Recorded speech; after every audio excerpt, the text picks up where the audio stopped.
রহমান রহিম আল্লাহ তাআলার নামে।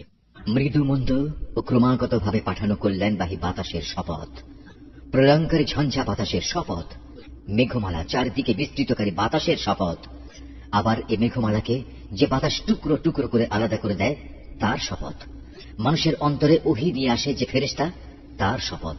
বিশ্বাসীরা এরপর যেন কোনো ওজর আপত্তি পেশ করতে না পারে, কিংবা অবিশ্বাসীরা যেন এতে সতর্ক হতে পারে। নিঃসন্দেহে তোমাদের পরকাল দিবসে যে প্রতিশ্রুতি দেয়া হয়েছে তা সংঘটিত হবেই। যখন আকাশের তারাগুলো জ্যোতিহীন করে দেয়া হবে, যখন আকাশ বিদীর্ণ হয়ে যাবে, যখন পাহাড়গুলো ধুলোর মতো উড়িয়ে দেয়া হবে, যখন নবী রাসূলদের সকলকে নির্ধারিত সময়ে এক জায়গায় জড়ো করা হবে। কোন বিশেষ দিনটির জন্য এই জড়ো করার কাজ স্থগিত করে রাখা হয়েছে? চূড়ান্ত ফয়সালার দিনটির জন্য। তুমি কি জানো সে ফয়সালার দিনটি কেমন হবে? যারা একে মিথ্যা সাব্যস্ত করেছে সেদিন তাদের ধ্বংস অবধারিত। আমি কি আগের অবিশ্বাসী জালেম লোকদের ধ্বংস করিনি? অতঃপর আমি পরবর্তী লোকদের ধ্বংসের পথে চালিয়ে পূর্ববর্তীদের সঙ্গী করে দেব। সকল যুগে অপরাধী ব্যক্তিদের সাথে আমি একই ধরনের ব্যবহারই করে থাকি। যাবতীয় দুর্ভোগ সেদিন তাদের জন্য যারা সত্যকে মিথ্যা প্রতিপন্ন করেছে।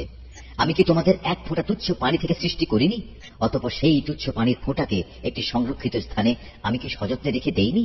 রেখে দিয়েছি একটি সুনির্দিষ্ট মেয়াদ পর্যন্ত। তারপর তাকে পরিমাণ মতো সব কিছু দিয়ে আমি পূর্ণাঙ্গ একটি মানুষ তৈরি করতে সক্ষম হয়েছি। কত সক্ষম ও নিপুণ স্রষ্টা আমি! যাবতীয় দুর্ভোগ সেদিন তাদের জন্য যারা সত্যকে মিথ্যা প্রতিপন্ন করেছে।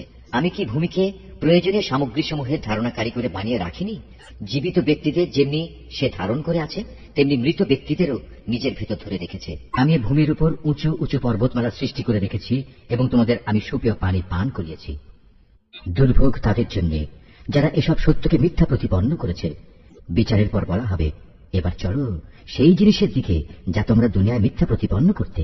চলো সেই ধূম্রপুঞ্জের ছায়ার দিকে, যার রয়েছে 3টি ভয়ঙ্কর শাখা প্রশাখা। এ ছায়া কিন্তু সুনিবিড় কিছু নয়।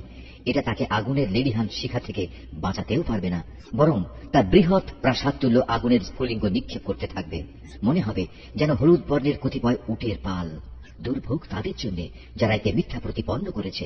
এ হচ্ছে সেই মহাবিচারের দিন যেদিন কেউ কোনো কথা বলবে না। কাউকে সেদিন গুনাহের পক্ষে ওজর আপত্তি কিংবা সাফাই পেশ করার অনুমতি দেওয়া হবে না। যাবতীয় দুর্ভোগ সেদিন তাদের জন্য যারা এসব সত্য মিথ্যা প্রতিপন্ন করেছে।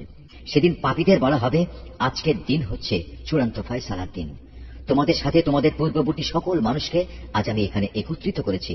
আজ যদি আমার বিরুদ্ধে তোমাদের কোনো অপকৌশল প্রয়োগ করার থাকে তাহলে তা প্রয়োগ করো। দুর্ভোগ তাদের জন্য যারা একে মিথ্যা বলেছে। আল্লাহকে যারা ভয় করেছে আজ তারা থাকবে সুনিবিড় ছায়াতলে এবং প্রবহমান ঝর্ণাধারার মাঝে। তাদের জন্য ফল ফলাদির ব্যবস্থা থাকবে, যা চাইবে তারা তাই পাবে। তাদের বলা হবে, দুনিয়ায় তোমরা যা করে এসেছ তার পুরস্কার হিসাবে আজ তোমরা তৃপ্তির সাথে আমার নিয়ামত খাও ও পান করো। আমি সৎকর্মশীল মানুষদের এমনি ভাবেই পুরস্কার দিয়ে থাকি। সেদিন যাবতীয় দুর্ভোগ তাদের জন্য যারা এসব সত্য মিথ্যা প্রতিপন্ন করেছে। হে অবিশ্বাসীরা, কিছুদিনের জন্য তোমরা এখানে খেয়ে নাও এবং কিছু ভোগ আস্বাদনও করে নাও। আসলে তোমরাই হচ্ছে অপরাধী। যাবতীয় দুর্ভোগ সেদিন তাদের জন্য যারা এসব সত্যকে মিথ্যা সাব্যস্ত করেছে। এ জালেমদের অবস্থা হচ্ছে, এদের যখন বলা হয় তোমরা আল্লাহর দরবারে নত হও, তখন তারা নত হয় না। যাবতীয় দুর্ভোগ সেদিন তাদের জন্য যারা এসব সত্যকে মিথ্যা প্রতিপন্ন করেছে। তুমিই বলো, এরপর আর এমন কোন কথা আছে যার উপর এরা ঈমান আনবে?